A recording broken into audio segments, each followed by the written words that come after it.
Hallelujah, hallelujah, hallelujah, hallelujah, hallelujah, hallelujah.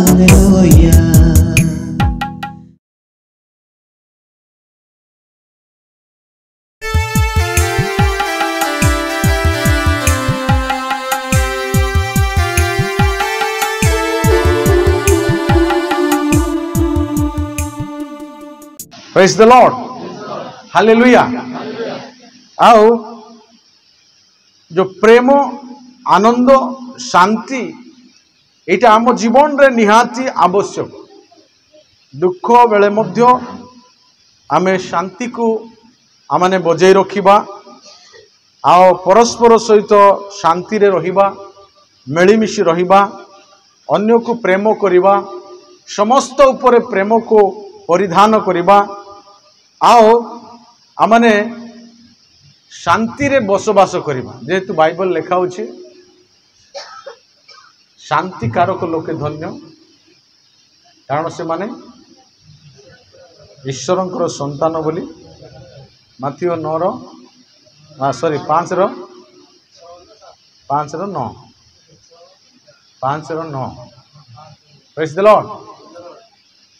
आमे जदि शांति को बजाय रखी पारुछु ताले निश्चय आमे गुडे अन्य कहिबार आवश्यक नहीं।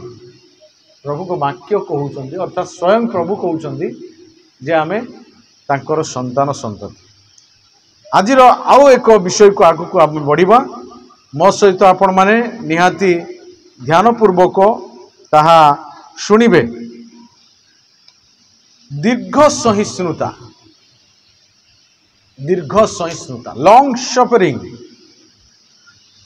दीर्घ सहिष्णुता कथा आमे जानिछु। दीर्घ सहिष्णुता होछि ईश्वरंकर एक धन जहाँकि असह्य परिस्थिति को आनंद रे सह्य करिबा बा धैर्यर सहित ताकु सह्य करिबा होछि दीर्घ सहिष्णुता। हालेलुया। असह्य परिस्थिति आम जीवन रे आसी थाए बेले बेले असंभाल परिस्थिति मात्र ताकु धैर्यर सहित सहिबा होछि दीर्घ सहिष्णुता। पढ़ंतु आपण माने 2 कोरिन्थीय पुस्तक तार 6 पर्वर 6 पद 6 रो 6 पद पवित्रता रे ज्ञान रे दीर्घ सहिष्णुता रे कोमल भावरे पवित्र आत्मा कठारे अकपट प्रेम रे सत्य वाक्य रे ईश्वरंकर शक्ति रे दक्षिण एवं वाम हस्त रे धार्मिकतार अस्त्र शस्त्र द्वारा गौरव एवं अनादर द्वारा अख्याति एवं सुख्याति द्वारा प्रतारक तुल्य अथच सत्य से रही एठी माने सहिष्णुता देखो तो प्रभु कठारे केमती जदि सतरे आत्मा कठारे पवित्रतार धैर्यर सहित आसन आत्मा रे जदि आमे आत्मा प्राप्त होइछु ताहले ए दीर्घ सहिष्णुता जे केवल प्रभुकर एक गुण थिला ताहा ही नुह गोटे विश्वासीर जीवन रे मध्य ताहा परिलक्षित हेबार आवश्यकता रही। हालेलुया। प्रभु दीर्घ सहिष्णुता देखो आ गोटे पुस्तक रोमियो पुस्तक काढंतु तार 2 पर्वर 4 पद केवल पढ़ 2 रो 4 पद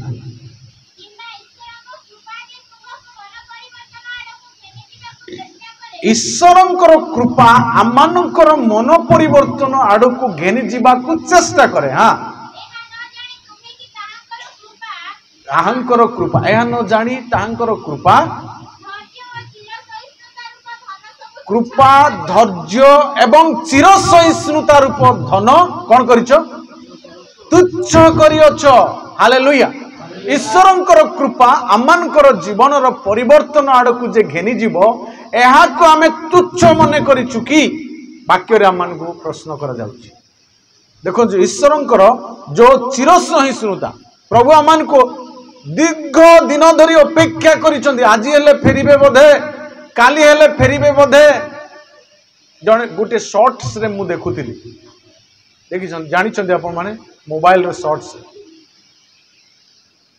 प्रभु जने लोकन को सुख निद्रा दियंती, उठिला परे तांको ठारू किछि एक्सपेक्ट माने किछि माने आशा करंती हैला। जने व्यक्ति को से देखिले उठिले बोधे मते धन्यवाद देबो बोधे राति पाई बोली प्रभु तांको पाखरे ठिया हेते। आज हम देखि पारुनु प्रभु अमन को सुख निद्रा दियंती, शांति रे निद्रा शयन करी सुप्रभात दियंती।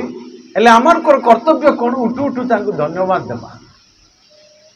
मु देखुतिली से शॉर्ट्स रे से व्यक्ति उठु उठु टाइम लेट हे गेला बोली ब्रश करी की गाधे की खाइबा पाई पड़े गला।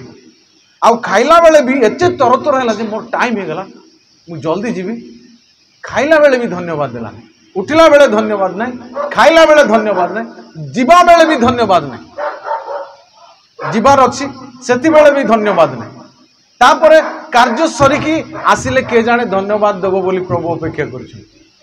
मात्र से कार्य सरिकी आसिला बेले टाइड हे जाइछ, एते मते माने थकी जाइछि मु न सोइले हबो आउरी सोई पड़िले से। देखो एटा आमे चिंता करू जे आमने किपरि परमेश्वरंकर कृपा को तुच्छ करूछु।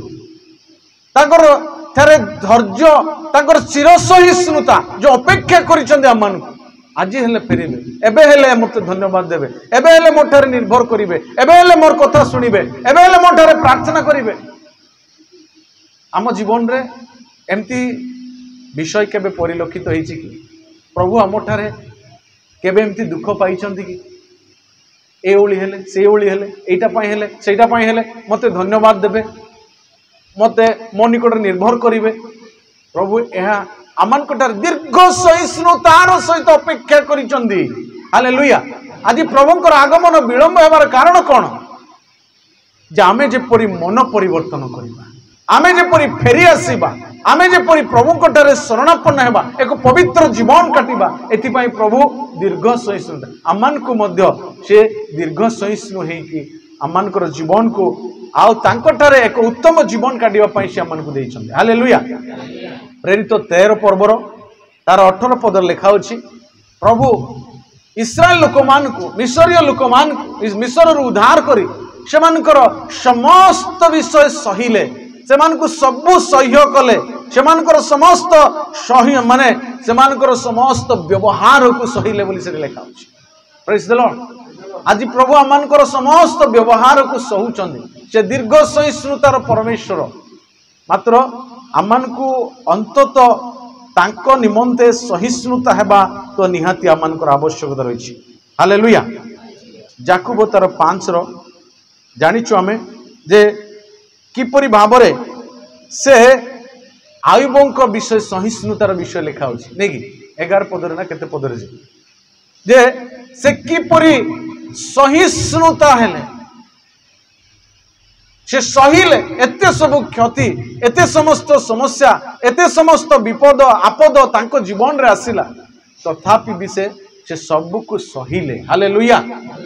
प्रभु को गाली कले नहीं, मोर कौन है जे मते एमती कलो, मु तो धार्मिक, मु तो माने निष्पाप, मु तो माने कौन कौन तांको विषय रे टाइटल लिखा हिचनी कि 1 पर्व रे 2 पर्व रे आंबर दास कौन कौन कुक्रिया त्यागी, ईश्वरंकर भयकारी, आउ कौन धार्मिक सरल, समस्त विषय तांको विषय रे प्रभु ही साक्ष्य। मात्र तांको जीवन रे सबु समस्या घटिला, तथापि से कौन हेले क्रोध कले कि नहीं, तांको स्त्री उल्टा क्रोध कले, तांको स्त्री उल्टा तांको रागुचंदी परमेश्वर को त्याग कर बोली।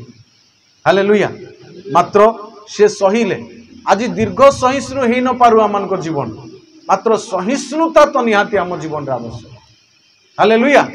आम जीवन रे जदि पवित्र आत्मा पाइचु ताहले सहिष्णुता हेले आमनकर जीवन रे परिलक्षित हेबा आवश्यकता रही। Hallelujah, praise the Lord.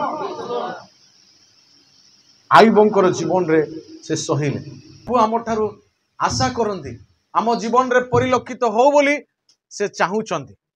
सेतिपाई निश्चय आमर जीवन रे ताकू परिलक्षित हेबा पाई प्रभु आम मानकु अनुग्रह करंतु। विगत दिन रे आपण मानु कहिथिली जे दुई प्रकार फल, गोटे होची बाहिक फल आउ गोटे आंतरिक फल। आज आंतरिक फल विषय में देखुछु। बाहिक फल इस्राएल लोक मानकु फलिबा पाई कहिले, से माने वृद्धि हेले कि से माने सेतिकी ही रही गले। से माने आउ अन्य मानकु माने प्रभु को निकट को आनी पारले नहीं, प्रभु को निमंते लाभ करि पारले नहीं। आत्मिक आंतरिक फल आज आम मानकु फलिबा पाई हैं मुझे प्रथमे आपन को उदाहरण देली। आम मानकर अंतर रे केतेटा फल हेबा दरकार, अनेक फल। जे अनेक फल फली न पारे प्रभु ताठारे महिमान्वित हेबे नहीं, नहीं कि आनंद करिवे नहीं। आम मान ठारे सबु प्रकार फल रो विषय रहिबा दरकार। आम माने परिपूर्ण हेबा दरकार। आत्मा रे आम मान को संपूर्णता आम मानकर जीवन रहिबा दरकार। हालेलुया। तेबे प्रभुंकर गौरव हो, प्रभुंकर महिमार विषय हो।